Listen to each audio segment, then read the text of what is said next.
If you have decided to make walking 10,000 steps a part of your New Year's resolution, you would not be alone. This is a pretty popular goal to reach. In today's video, I'm going to discuss how long it takes to walk 10,000 steps, some of the benefits, and some of the challenges. I started walking every day a couple of years ago when I got my Fitbit and on the back of the COVID lockdowns. For most of us, walking was our only way of getting out of the house. Once I started walking, I actually became addicted to it for a couple of reasons which I will go into later.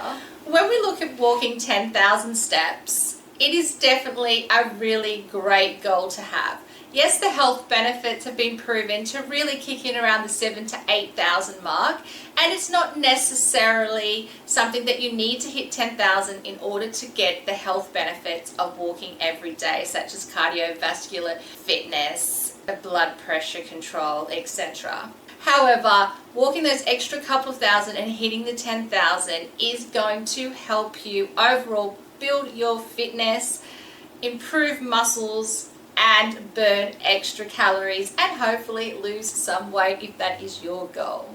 The average American and most people around the world walk around 4,000 steps per day. Now this will be just a part of their walking around work, picking kids up from school, doing their grocery shopping, basically wandering around the house. However, to hit 10,000 steps, most people are going to have to put in a concerted effort to do a big walk every day. Whether you split that up into doses like a small walk before work, a walk at lunchtime, a walk at night. So let's get down to business. The average walking speed is around 100 steps per minute, which means that you need to walk 1 hour and 40 minutes consistently throughout a full day in order to reach this goal. As I mentioned, most people will naturally walk about 40 minutes as part of their daily routine. However, you would need to commit to an extra hour each day to get that extra 6,000 and hit the 10,000 mark. However, if you're prepared to walk a bit faster at a brisk pace, then all of a sudden that extra hour could be knocked off in 40 minutes. The best way to explain this is, think you're running late for a bus or a shop's about to close and you've really got to put some pace in to get there as fast as possible. You're not going to quite jog, but you are really at that brisk pace to try to make it on time. Now this is where you start getting into good levels of fat burning without doing any damage to your body. If you find it difficult to keep at a brisk pace the whole time, a great option is to walk at an average pace for say 2 to 3 minutes and then walk at a faster pace for a minute and then go back and forth. This is a really good proven way to prevent injuries and to burn fat. The average person burns between about 30 to 40 calories per 1,000 steps. So if you are going to put in an extra 6,000 a day on top of what you are doing now, you are easily looking between an extra 200 to 300 calories burnt each day. Now this may not seem a lot. If you're overeating, it's not going to make a huge difference. But if you are going to be a bit good with your diet, not perfect, I mean nobody wants to be perfect. I love my wine and I love my pizza. I just like to find my balance every week. But if you think about it, 300 calories extra per day is 2,100 calories per week. Over a year, that can add up to 31 pounds of fat that you are not going to gain and that you may just lose. Often we focus so much on weight loss that we don't even think about, let's just not put on weight. Let's try to maintain and then maybe lose. One step at a time. There are so many benefits to walking. As we know, it is good for our heart. It is good for our blood pressure. It is good for our bone density, which is something that we don't think a lot about, but we definitely should, particularly if you are over 40. It is great to ensure balance later on in life because we all want to be mobile and active in our 70s and 80s. It is great for your spine health. It is great for mental health. It's great for your skin. Honestly, there isn't anything that walking isn't good for. Even getting up and standing up and walking 1 to 2 minutes after a meal can help lower your blood sugar by about 30%, which is amazing if you have trouble with diabetes or you want to keep your insulin or sugar levels under control. If you have issues with insulin, then definitely walking for 5 to 10 minutes after any meal is going to be amazing for your overall sugar control.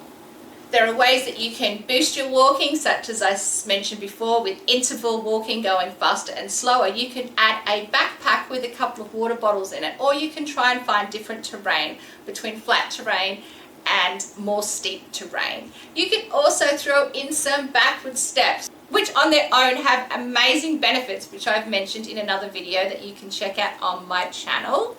And as we know, all of this extra activity should help you sleep. I'm all about sleep because I'm a chronic insomniac, so anything that can help me sleep is definitely good. Now, if you want to know about some of the challenges with trying to hit 10,000 steps a day, I would say the biggest one is time. Honestly, it is very difficult sometimes to find a full extra hour every day in order to get those extra 6,000 in to hit the 10. If you have a lunch break, then that's a great time to maybe utilize 20 minutes of that and get some of that time up. Also, if you're out grocery shopping, try and do an extra couple of laps of the mall before you pick up your groceries.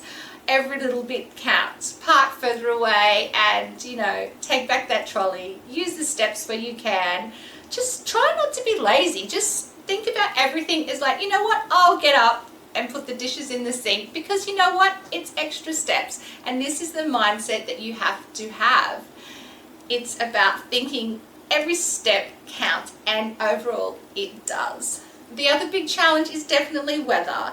I live in a really hot climate where we are prone to crazy storms and rain. Look, I have no problem walking in the rain, but when the heavens are exploding above me, it is not safe to go out. It's also sometimes extremely hot and very humid, and walking up a hill is the last thing on my mind. On those days, I try to maybe swim or do Pilates inside, or just hit the shopping centre and do some laps. The same with a cold climate, which I don't really know anything about. I'm assuming it has its own difficulties. Again, try to rug up, try to pick the best times of the day, and if the weather is terrible, then go to the shopping centre and do some laps. Maybe look up a video where you can do half an hour walking routine at home. There are all different things that you can do, but the most important thing is to get moving and make it a daily habit. What you will find at first is that it is quite tiring until you start building up your muscles, particularly in your legs and your calves. Make sure you have got good walking shoes. Though, in saying that, I walk in thongs most of the time because of the heat. But walking with no shoes or in flat shoes also has benefits, which I'll cover in another video. What you will find, as I mentioned, is the first few days you will be tired and you will wake up and your legs will probably be pretty sore the first couple of days. But believe me, over time, it gets easier. And I don't mean months, I mean weeks. Even a week, you will notice a massive difference in your stamina and how your muscles respond.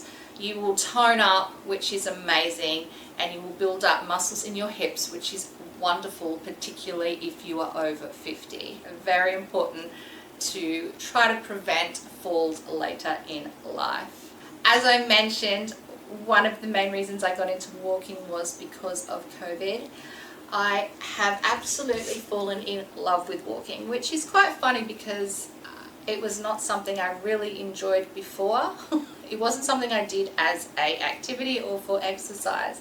However, I have found since being in COVID and working from home and having a family, I rarely get time to myself, and I do get sick of seeing these same four walls every day.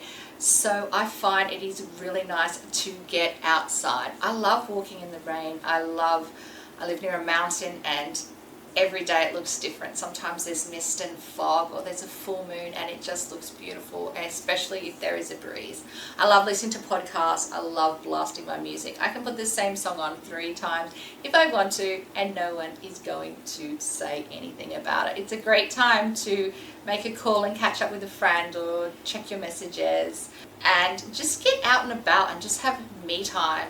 Even if you don't want to listen to music, just listen to nature. Just de-stress, decompress, just walk around and enjoy it.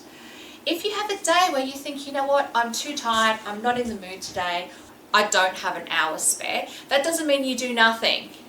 You can just put on your shoes and say, I'm going to walk 2 minutes down the road, and then I'm going to turn around and I'm going to walk back.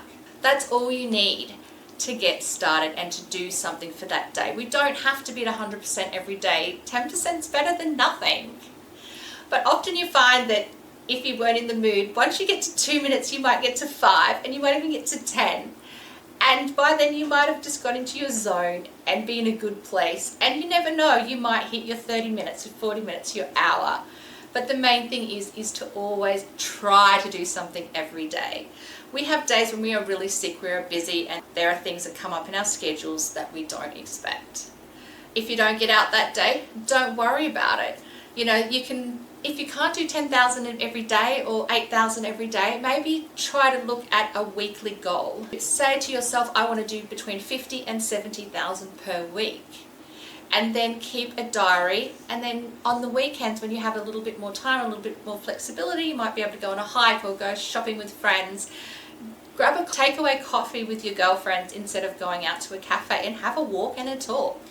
Find somewhere nice by nature to go and check it out. It is the easiest, freest and best exercise on the planet. The hardest thing to do if you were starting on this in the new year or at any time during the year is making it a part of your daily habit. And I have a video that you can check out right here about how we can go about changing our mindset and our daily habits. And I hope to see you over there soon.